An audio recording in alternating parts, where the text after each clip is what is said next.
విడిచిపెట్టి ఈ యెరూషలేము పాడైపోయే దానికి నిలబెట్టాలంటే దానికి సామర్థ్యత సరిపోతుందా? చాలా.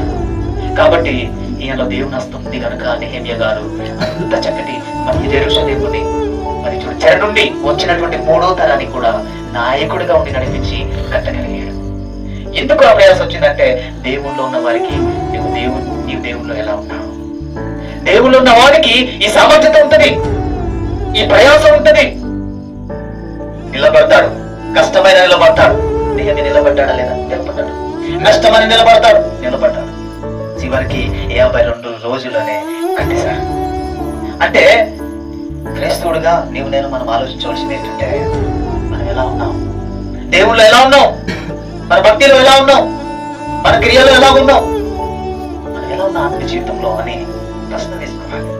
ఏమైనటువంటి దేవుని బిడ్డలారా, ఇక్కడ ఉన్నటువంటి వ్రాయబడిన లేఖనాలను బట్టి మనం ఆలోచిస్తే